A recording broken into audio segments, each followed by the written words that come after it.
Hello again. So ANC Deputy President Paul Mashatile is leading a wreath-laying service for the late member and former Minister of Safety and Security Steve Tshwete in his hometown Peelton in the Eastern Cape. SABC News Reporter Abongile Jantjies is live to us there. Abongile, a very good morning to you indeed. So the wreath-laying ceremony is taking place today. What can we expect?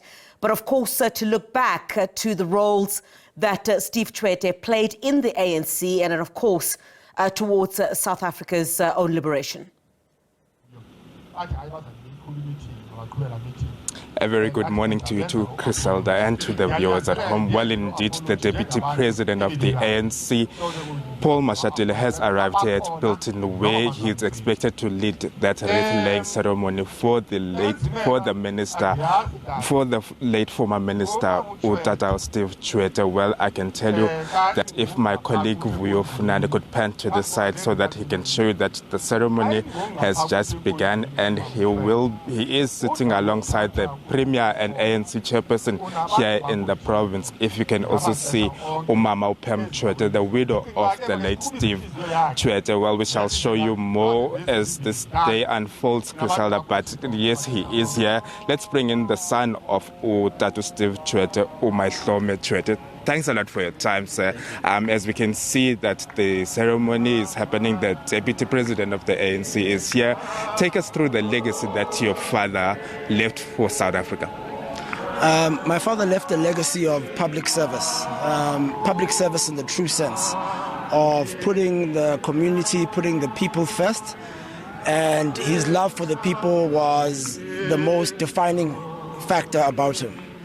That love compelled them to work for justice and try to rid the country of injustice that was suffered by black people who were disfranchised and dispossessed.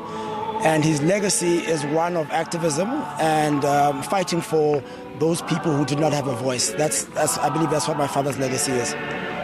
Coming to the life of today, we have got a government of the national unity. How do you think your dad would have perceived this, the current state of governance? Well, I think we live in a democracy, and the response by by voters to the ANC is not something to take offense of. They are communicating with you in a way that my father fought for, which is through votes. The GNU is a product of some loss of trust from the public about the ANC's governance. I don't think the ANC should get defensive about it. I think they should take this opportunity to be introspective.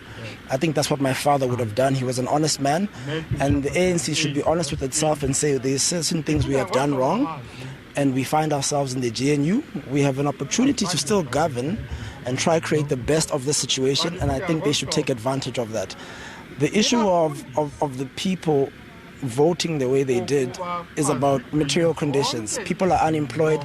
People feel unsafe in their communities. People are struggling. So we can't take their response and how they voice their disgruntlement as an offense. The ANC should take this opportunity, learn from it, and continue to build the country as it set out in 1912. Thank you so much for your time, sir. Well, Cressida, we've been advised to move from where we are doing this crossing now due to a security risk that is being picked up by the security here. But we shall bring you more when that wreath-laying ceremony gets underway, or when the Deputy President of the ANC, Paul Mashatile, takes to the stage, to the podium. All right. Thank you very much, Abongile. I do understand that you need to move from there. That will usually signal the arrival of the Deputy President of the ANC. Usually when that happens, if you're being asked to move to a certain direction, that would most likely signal that he is not far from that wreath-laying ceremony that's taking place there. Thank you very much indeed.